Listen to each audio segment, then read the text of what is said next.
Welcome to Heal the New Sexy, where we discuss all things healing, self-love, and relationships for millennial women. My name is Cynthia. I am a licensed clinical social worker. I want to talk about 3 reasons why Black women are suffering in relationships. I want to give a disclaimer because this may be a rant.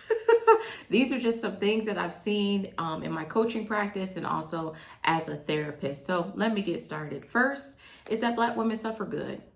And you may say, Cynthia, that's crazy. What do you mean Black women suffer good? Black women can't go to the hospital for exhaustion. You see that in the headlines. This celebrity went to the hospital for exhaustion. What does that mean for a Black woman? You've never heard of a Black woman going to the hospital for exhaustion. We are taught to look good no matter the circumstance, that we can't let people on the outside know that we're struggling or that we're suffering. Do you know that, like, when they discuss high functioning depression, that they've had to identify it differently in Black women? That's why the term is there, because we don't meet the criteria in the DSM. A Black woman's depression looks very different than a woman of privilege.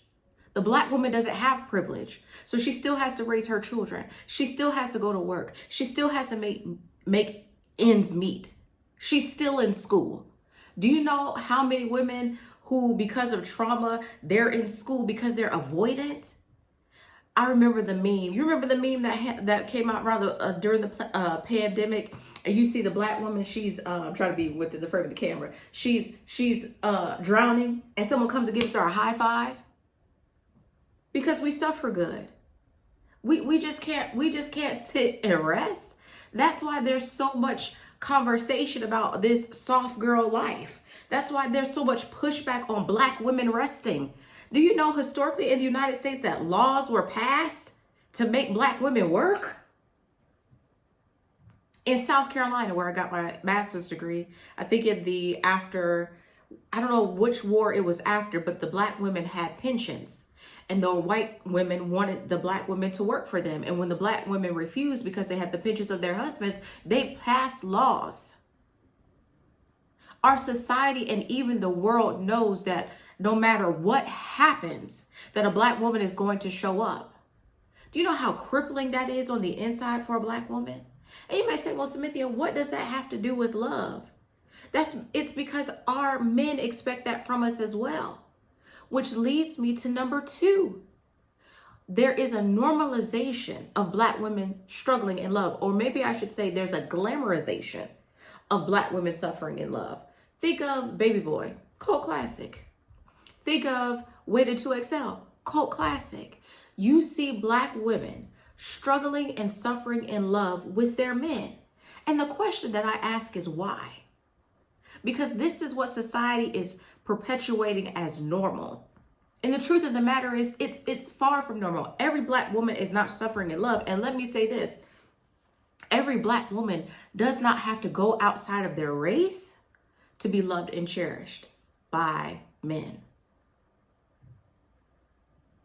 But I think there's a glamorization of Black women struggling. Even if you look at Olivia Pope and that whole situation, Olivia Pope was not married to the president. She was his mistress. Why is it that Black women, when we're in media, that these are the type of messages that are being pushed to us?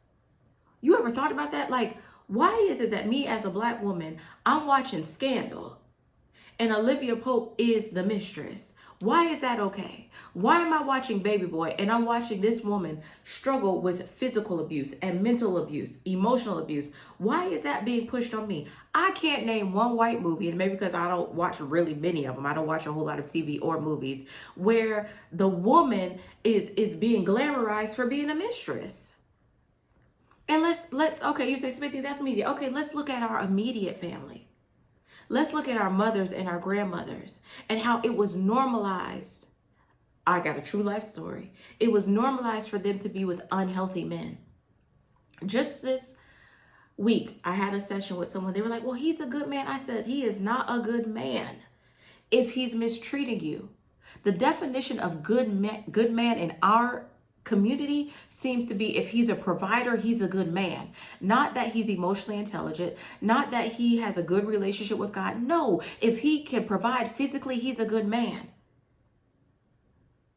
So you see women being with men who are who are adulterous, but because they can provide for them, oh, he's a good man, Savannah. No, he doesn't care about the physical and the mental and the emotional and the spiritual needs of his woman. So in our society, I believe it's normalized. Many of us grew up in unhealthy homes. And so we're perpetuating the cycle that we saw, that we witnessed, that we experienced. If you take inventory of your first relationships, how many of them included either toxic behavior, dysfunctional behavior, or abuse? How many of them did? I remember being in high school and we were reading Their Eyes Were Watching God. And I remember Zora Neale Hurston saying, the Black woman is the mule of the earth. And I remember being, I don't know if I was 15 or 16, sitting there like, oh my gosh, because it just clicked for me. Like, the expectation of the Black woman is to carry the weight of the world on her shoulders. Not even when we get in relationship and partnership, when you hear women talk about their experience, they don't talk about having that load, that burden being evenly distributed between them and their partner. But that's how it's supposed to be. If we are going to be in partnership, there should be an equal distribution of the weight. Why be in partnership and you're carrying the load of the relationship on your shoulders?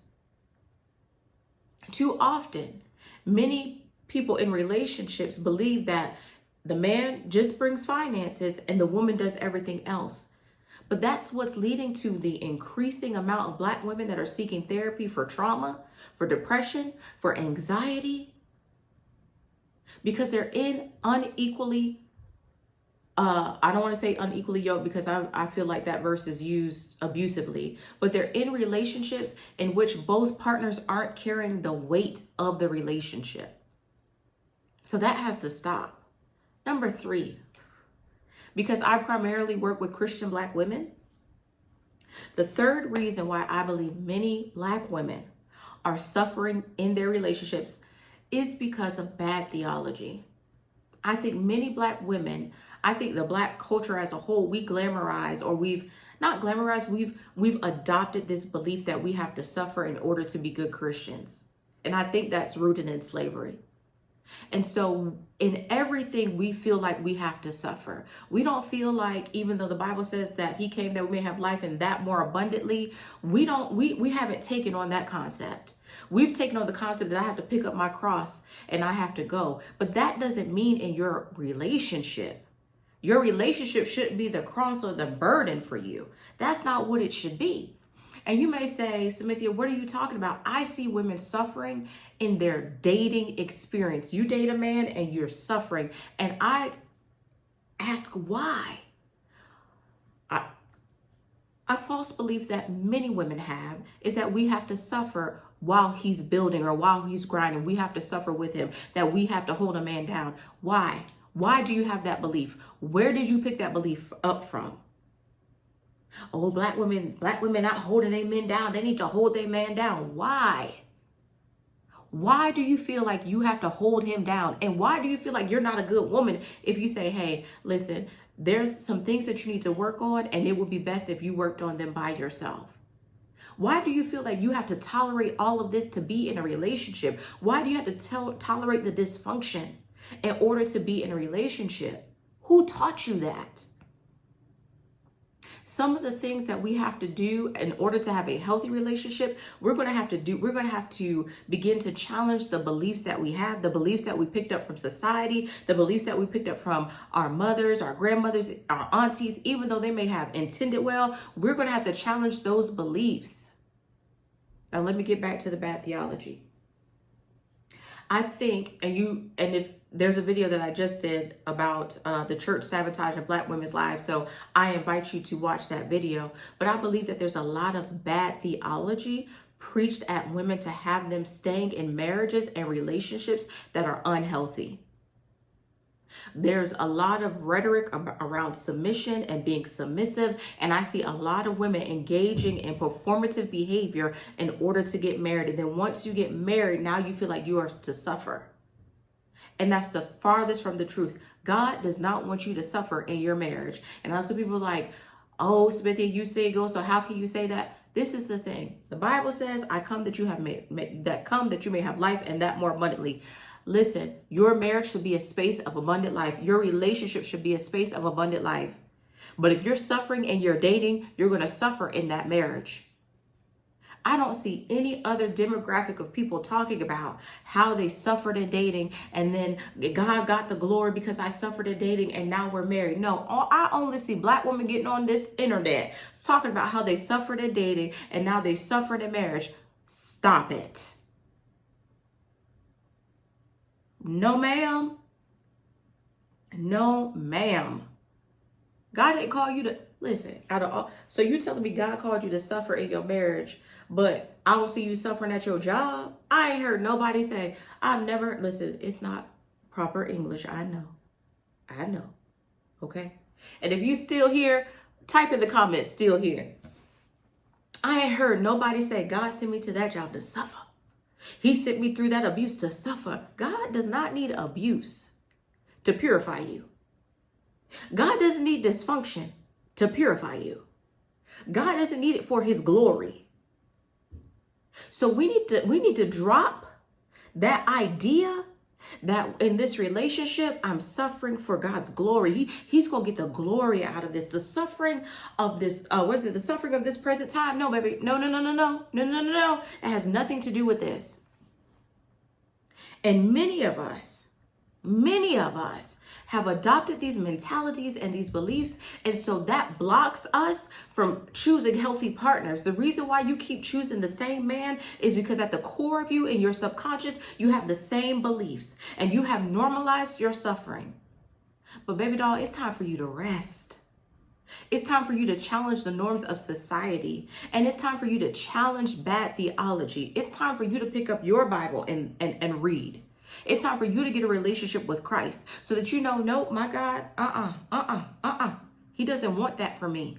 No, society may say normalize a baby boy, but I'm going to have a made man. Listen, they may think that Black women shouldn't rest, but guess what? I'm going to rest.